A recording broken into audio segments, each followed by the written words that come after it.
हामीले बजारबाट किन्ने तरकारी साँच्चै स्वस्थ छ कि छैन? के विषादी हाम्रो शरीरमा जमिरहेको छ? आज म तपाईँलाई दुई कुरा सिकाउनेछु। सुरक्षित तरकारी कसरी छान्ने र आफ्नै घरमा अर्गानिक तरकारी कसरी उमार्ने। बजारको तरकारी कति सुरक्षित छ त? प्रायजसो बजारको तरकारीमा विषादी प्रयोग भएको भन्ने हामी सुनिन्छ। किन विषादी प्रयोग हुन्छ त?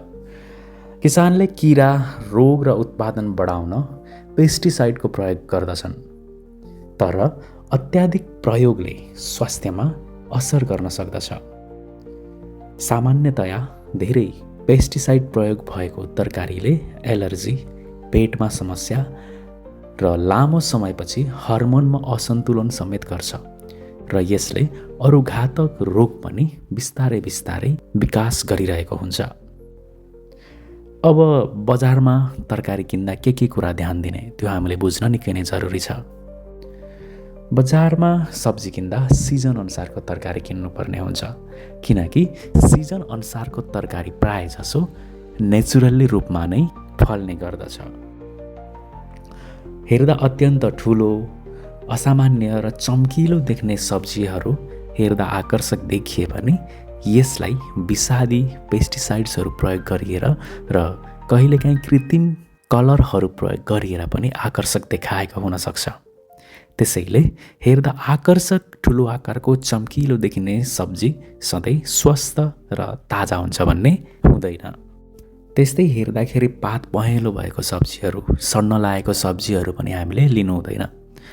कहिलेकाहीँ धेरै दिनदेखि रहेको बासी सब्जीहरूलाई पनि फ्रिजमा राखेर अलिअलि सड्न थालेपछि आकर्षक सस्तो भाउमा दिएर पनि बिकाउन खोजिन्छ।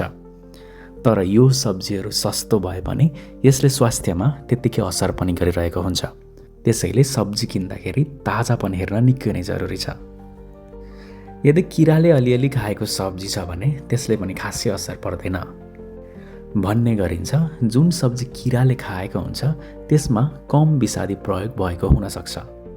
बजारमा किनेको सब्जीको विषादी घटाउने तरिका चाहिँ केही छ त? अवश्य पनि। बजारमा किनेको सब्जीलाई विषादी कम गर्नका लागि हामीले केही उपाय अपनाउन सक्छौँ। जस्तै 20 मिनट तपाईँ सब्जीलाई नुन पानीमा भिजाउनुहोस् र त्यो नुन पानीलाई फ्याँकेर फेरि सब्जीलाई राम्रोसँग पखालेर पकाउनुहोस्। यसले सब्जीमा भएको विषादीलाई कम गर्न निकै नै मद्दत गर्छ।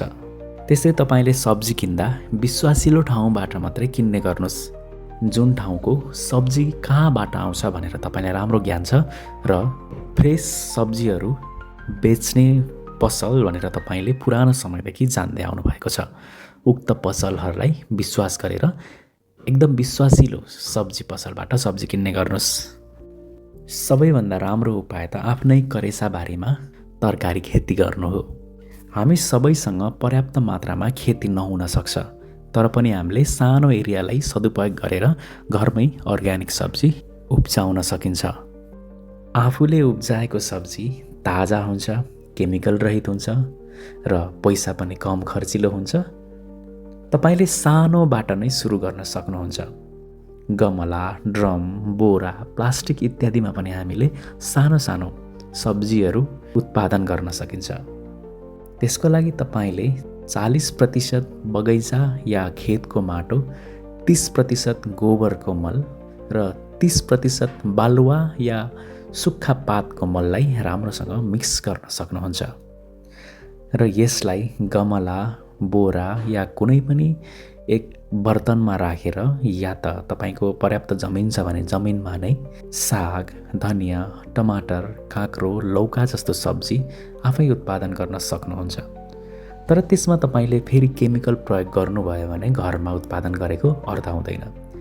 त्यसैले तपाईँ त्यसमा केमिकल पेस्टिसाइड्सहरू प्रयोग नगरेर त्यसको सट्टामा निमको झोल, लसुन र खोर्सानी पिसेको पानी मिसाउन सक्नुहुन्छ, जसले एक नेचुरल पेस्टिसाइड्सको काम गर्नेछ।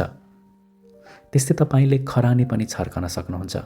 यसले पनि धेरै किराहरूलाई नियन्त्रण गर्छ। तपाईँले नियमित रूपमा पानीको व्यवस्थापन पनि गर्नुपर्ने हुन्छ, तर धेरै पानीले पनि जरा गइन सक्छ। त्यसैले कति चाहिने त्यही अनुसार तपाईँले सिँचाइ गर्न सक्नुहुन्छ तपाईँको आफ्नै करेसाबारीको सब्जीहरूमा। स्वास्थ्य हाम्रै हातमा छ। बजारमा सचेत भएर किनौँ र सम्भव भए आफ्नो घरमा अर्ग्यानिक सब्जी खेती गरौँ। तपाईको केही घण्टा केही मिनेटको मेहनतले तपाईको स्वास्थ्यलाई सुधार गर्न, तपाईलाई स्वस्थ राख्न धेरै नै मद्दत गर्नेछ। यस्तै जानकारीमूलक भिडियोहरूका लागि हाम्रो च्यानललाई सब्स्क्राइब गर्नुहोला। त्यस्तै लाइक कमेन्ट पनि गर्न नभुल्नुहोला।